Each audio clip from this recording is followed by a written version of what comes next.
Hey everyone, welcome back to the Hobby Collab, where today I'm going to be painting up the Celestial Lions, one of my favorite Space Marine chapters. So a bit of background about the Celestial Lions. I first read about them in the Hell's Reach Omnibus, where they feature alongside a story with Chaplain Grimaldus of Hell's Reach fame. But most people probably know them from Spear of the Emperor, which is a book about the Emperor's spears, confusingly. But they're also in that book by Aaron Dembski Bowden. And it's an awesome book. You should definitely check it out. One of my favorites set in the 40K timeline.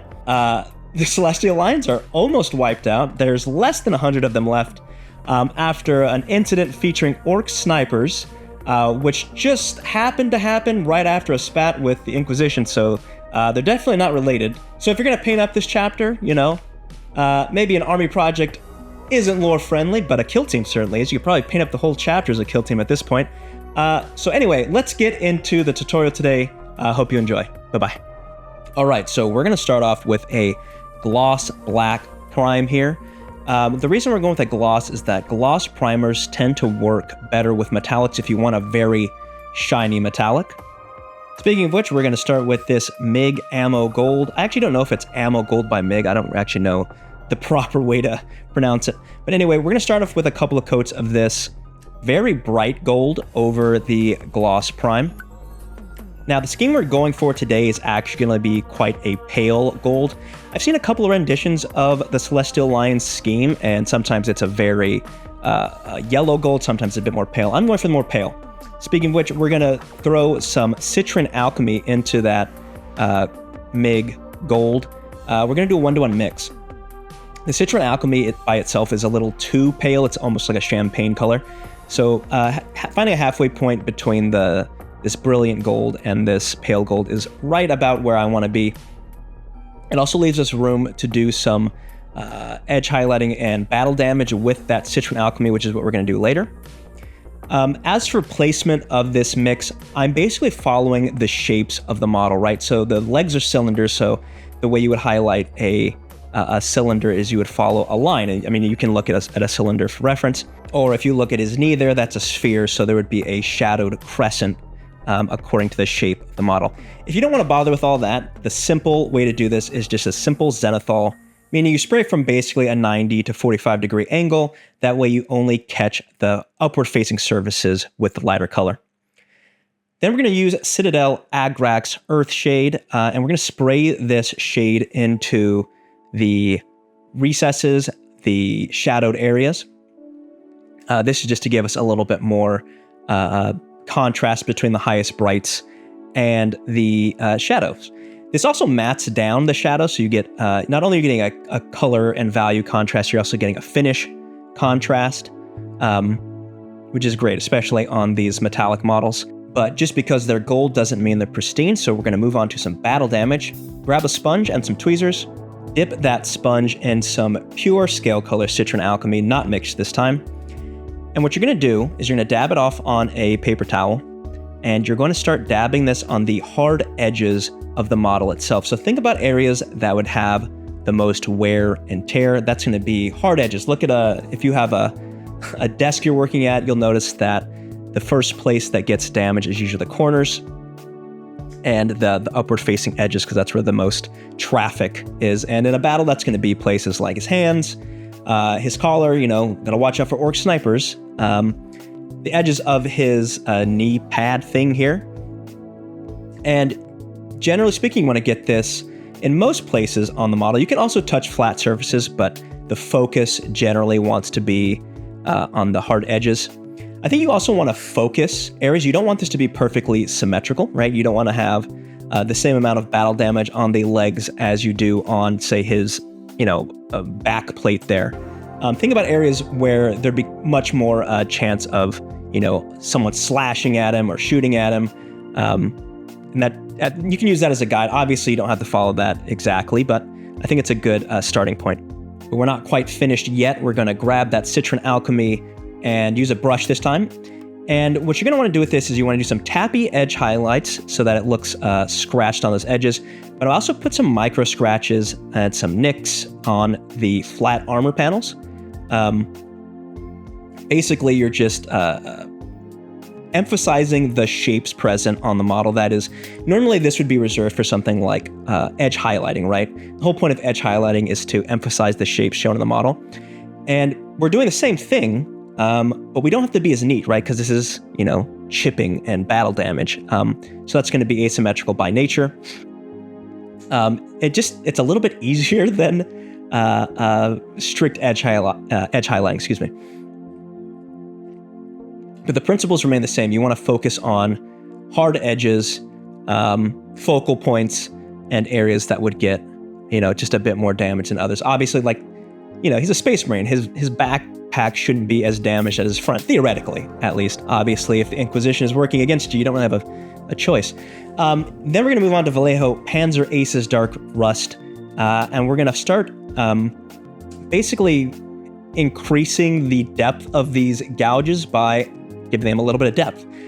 So within those Citron Alchemy scratches, you're going to add a little bit of Dark Rust, and basically this looks like, okay, if it's just the Citron Alchemy, it looks like a scratch. If you want it to look like a gouge, you would add this little bit of Dark Rust. This makes it look as if this has gotten through maybe that silver gold primer and has gotten into like the actual material, unprimed material of the ceramite.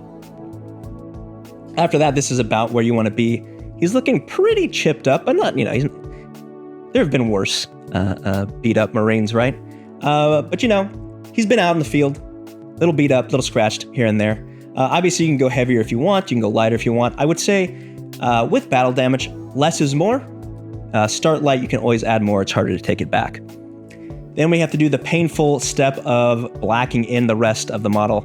I'm using Vallejo Model Color Black, and I'm going to black out his Aquila. And it is an Aquila this time. I know I've gotten... I've been corrected in the past for calling it an Imperialis and Aquila. It is an Aquila this time. But you're going to want to use this Vallejo Model Color Black to block out his gun, his soft armor, his Aquila, and any other areas that you want to be maybe a different color, a different metal color. But for the Aquila itself, I'm actually going to leave it non-metallic. I'm going to highlight the edges of these feathers with Vallejo Model Color Dark Gray. Basically, I'm just focusing on the, let's say, last third of the feathers there. And then for the soft armor here, this almost looks like rubber material. Just emphasizing the edges with that dark gray. And if you get that dark gray in the recess, just return with that Vallejo Model Color Black and clean it up, just like I am now. Then we're going to grab Vallejo Model Color French Mirage Blue. And if I did 1/3 of the feather with the dark gray, I'm going to do like 1/6, the very, very tips with this French Mirage Blue. It's quite a nice color, honestly. It's my favorite way to edge highlight or battle damage black. Now for the Bolt Carbine, I'm not actually sure what this is. We're going to do a little bit of chipping, scratchy edge highlighting. We're skipping the dark gray this time. We're going to keep it a little bit more simple. This one's just going to be scratched up. For those of you who didn't notice, I'm actually copying some pretty cool art of Celestial Lions. This is a slightly kitbash model based on, I think, Akene Dubaku. I don't actually know how to pronounce his name, but it's based off some art with him and Grimaldus. We're going to return to that Vallejo Model Color Dark Rust, and we're going to start painting in his, I believe these are called turges. Excuse me if I call it a leather skirt, because that's just easier for me. But his leather turges here, we're going to start with a base coat of Dark Rust, and then with MSP Harvest Brown, which is an orangey brown, we're going to do some more scratchy edge highlights. This is to make the leather straps look cracked, not super damaged, but again, maybe they've been out in the field for a little bit. And we're also going to go and put this MSP Harvest Brown on his black leather. So I figured, not every model is going to be the same. Some models aren't going to have the leather straps in front. If you want to do black leather, you can actually use the same color to do some battle damage / highlights. I think it looks quite good on black. So you have options. If you want to do brown leather, you have an option. If you want to do black leather, you have an option. Then we're going to move on to MSP leather brown. And then in smaller proportions, you're going to use this to do some more scratchy edge highlights. Think of this as the areas that, again, are even more cracked in the same way that with the dark rust and the Citron Alchemy, if you add dark rust, it looks like it's a deeper crack. This is the same thing with this leather. This is where the leather is even more cracked, even more scratched. It's basically stripped down to like the curing is off of the leather. And then we're going to mix Citadel Nuln Oil and Seraphim Sepia, and we're going to wash these leather turges, straps, whatever. And this is just to give them a little bit more of a warm color. The reason I didn't use Agrax Earthshade, which is a shade we used earlier, is because that's actually kind of a cold brown. Now, if you want that, go for it. I don't think it's actually a huge difference, but this is a little bit warmer, so it will be different. But then I'm going to use AK Ultra Matte Varnish. I'm just going to brush this on. You don't have to airbrush this. You're just going to brush this on, and this will matte down that leather quite a bit. You can also use satin, because I think satin might actually be closer to a real leather look, but I like the matte look. And then we're going to move on to his face. Now, I have a helmet option and a head option. I had this head. I thought it was great. So I'm going to use Vallejo Model Color Chocolate Brown to base coat it. I don't know why I didn't use an airbrush. I use it for everything else. But with a hairy brush, I used chocolate brown. And then I mix MSP Harvest Brown and that chocolate brown, and I do some very broad highlights. So that's basically the whole top of his head, not much on the sides though. The top of his nose, the top of his cheeks, top of his chin, the part that's facing upward, the tops of his ears, so on and so forth. Leaving, that cheekbone, that just chocolate brown. I know I said I skipped the sides of the head. Apparently I did not. And then we're going to use Citadel Nuln Oil to darken this all down. You can use different black washes, but I find that Citadel Nuln Oil is actually not that dark. So if you use something like Vallejo Black Wash, you probably want to thin it down because that's much darker. And then finally, we're going to return with a just pure MSP Harvest Brown, and then we're going to pick out a couple of focal points. So that's going to be the top of his nose, the bridge of his eyebrows there. Sorry, the bridge of his nose, the eyebrows. And he has, if you feel comfortable, you can do the eyelids, the lower eyelids. Now we're going to paint the actual eyes themselves. We're going to use Pro Acryl Ivory. Listen, this step is hard. I'm just going to level with you. Get a very sharp brush. Make sure it's flowing off of your brush well, and then just be prepared to come back and do some cleanup, as I have to here, right? See, I get some white elsewhere. All I do is I return with that chocolate brown and Nuln Oil. Luckily that I was in the shadow, so, I didn't get it somewhere that was highlighted. This is about where we want to be. And then we're just going to go with Vallejo Model Color Black, and we're going to draw in the rest of the eye. Couple of things. Eyes, I find generally you don't want to do pure white. That's why I went with an ivory. A bone white would also work well. And then when you're putting the pupil? I probably should add the black part of the eye. You probably want to cover more than you think you do, right? Like that right there is okay. I end up doing even more, right? You should barely see any whites of the eyes. It just tends to look better when it's more covered. Then we're going to use Citadel Caldor Sky. We're going to start working on the blue parts of the armor because they do have blue parts of the armor. I left the shoulder pads off, and I'm going to base coat a couple of coats with this Caldor Sky. This is going to be our darkest blue, it's still quite bright blue. But over the black, we're going to do a couple coats. And then we're going to use Citadel Techless Blue. And this is going to be a directional highlight, right? So you're going to want to base this on the positioning of the model. So on this model, one of the shoulder pads, his left shoulder pad, is basically parallel with the ground. So I highlighted accordingly, right? Basically a zenithal.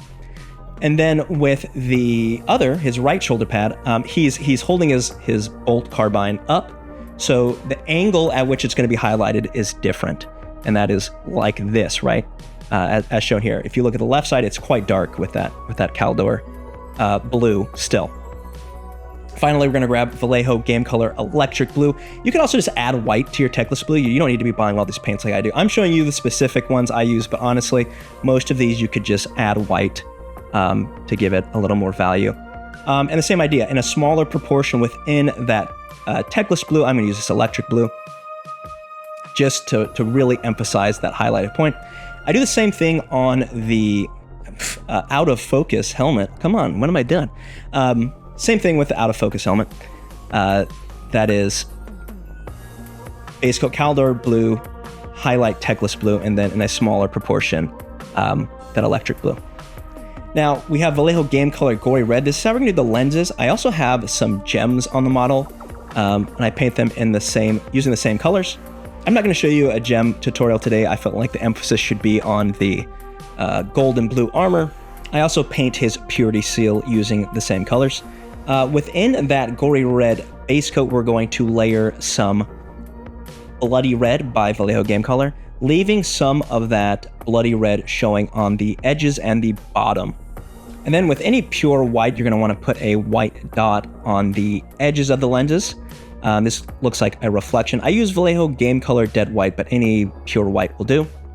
And then with AK Interactive Deep Orange or any bright saturated orange, you're going to put a very small layer inside of that Bloody Red, just to really, make these lenses pop just a little more. Sorry, it's so out of focus. It doesn't want to. The camera doesn't want to focus on this tiny lens. Then we're going to use AK Interactive Glossy Varnish. This is because we're going to be using some transfers. Okay, so one thing you're going to notice right here is I have the trim painted gold. Don't bother with that yet. I kind of did it out of order. You're going to grab some transfers and you're going to use Micro Scale Micro Set. That's the blue one. And you're going to basically put these transfers in a tray or on top of a damp paper towel.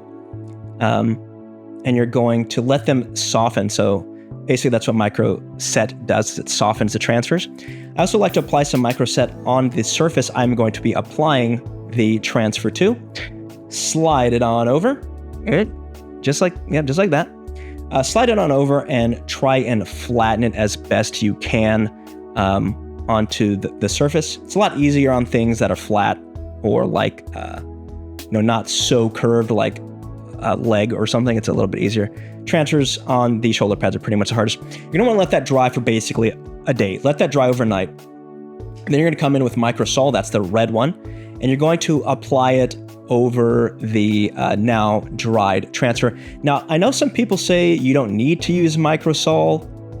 That's fine. You can listen to those people. I have had better results using Micro Sol. Basically, this slightly melts the transfer, and whenever I don't use Micro Sol, I have problems with frosting later because I do varnish. All right, now my other transfer broke, so I ended up having to freehand. I'm not going to give you a freehand tutorial. I'm just going to show you. I don't really have any deep insight. I don't ever freehand. This is my first time really freehanding something like this. I just basically brought up a reference photo on my computer and tried to copy it the best I can. I guess that's my one piece of advice, is have a reference you can work with. Then we're going to use Vallejo Game Color Electric Blue, and we're going to use this to do some scratchy edge highlights in the same manner that we did his Bolt Carbine.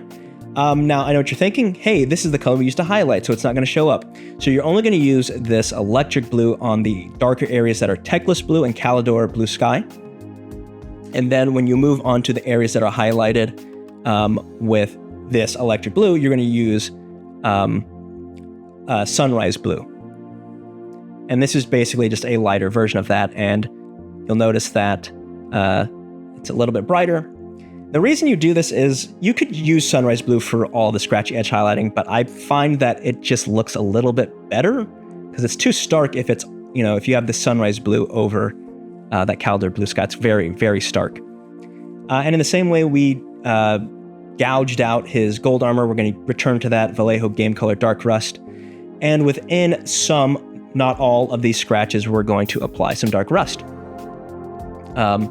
Again, just to give them some like gouged, scratched, beat up armor. Do this to your heart's content. I like to say less is more. And, you know, because if you don't like, you can always add more. It's hard to take it away. For the transfer, actually, this isn't transfer. This is the freehand. Same thing with the transfer though. Is you're going to use the sponge technique, using that Calder blue sky on the areas that are gradiented. On the part of the gradient, that's not a word. On the gradient part that is a Calder blue sky, and then you're going to use that electric blue towards the top. And basically, it makes it look like this freehand is scratched up, and this will work for the transfer as well, as I said. And then you're going to just go in with your brush, add some micro scratches, as well as some, add your personal touch to your battle damage. Then you're going to use Tamiya. Okay, so this is a mix, actually. I don't like the normal Tamiya colors. This is deep brown and black, so it's a 1-to-1 mix. What you're going to do is you're going to put this in every recess. This is a panel liner. Sorry, I don't know if I said that. You're going to put this in every panel, and this will just help, again, define the shapes of the model. It'll actually make it look a little dirty too, so we get kind of getting a twofer here. And the reason I like this is because as opposed to something like an oil wash, which oil washes look great too, you can do this with an oil wash. I just like that this is pre-mixed. You could also go the route of doing an entire oil wash over the entirety of the model, but that really dulls everything down. What you've seen there was I use a sponge to clean up some of the areas where the panel liner spilled out of control. So I cleaned it up with white spirits and / mineral spirits and a small makeup sponge. You're also going to want to dirty up the blue areas of his armor. Don't forget those. It looks weird if his gold armor is very dirty and then for some reason his blue armor isn't. This is where we're at with the shoulder pads. I also put a matte varnish. I didn't film that, but I put a matte varnish on to dull it back down. And that's why I said don't bother doing the gold yet, because you would just end up dulling that gold down. And with the gold, all you're going to do is you're going to base coat it with that MIG and then highlight it with the Citron Alchemy and using the 1-to-1 mix as a mid-tone. If you don't know exactly where to place the highlights, use a lamp as reference. Basically, put them on the model with some sticky putty or something like that. Take a picture or paint directly under a lamp and just follow the shapes of the light. Then we're going to move on to some Vallejo metal color steel. This is for all the non-gold parts. So he has this little, it wouldn't be Warhammer if there wasn't a million skulls on everything. So on his turges here, we're going to add Vallejo metal color steel. We're also going to add it to his magazine here and the compensator. I also do his little skull decorations there. And the other, I guess the receiver part of the gun right there, above his hand, whatever that is.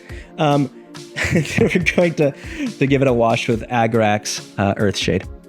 For the highlight, we're going to keep it very simple, just some Vallejo metal color chrome, and I'm only going to pick out a few edges of the magazine, the top forward-facing area of the compensator, and then again using a top-down light as a reference for where to place these chrome highlights on the steel skulls there. Sorry, this is a little bit out of focus. I wanted to give a special bit of attention to the knife because I never know how to paint these. So what I ended up doing is, in the same manner that I did scratchy highlights with the French Mirage Blue on the knife, I did here. And then on the actual blade part of the knife, I did Vallejo metal color steel. And then the very edge, Vallejo metal color chrome. And then you're done. After this, you're going to, base the model up in a manner that you like. And that should leave you with this.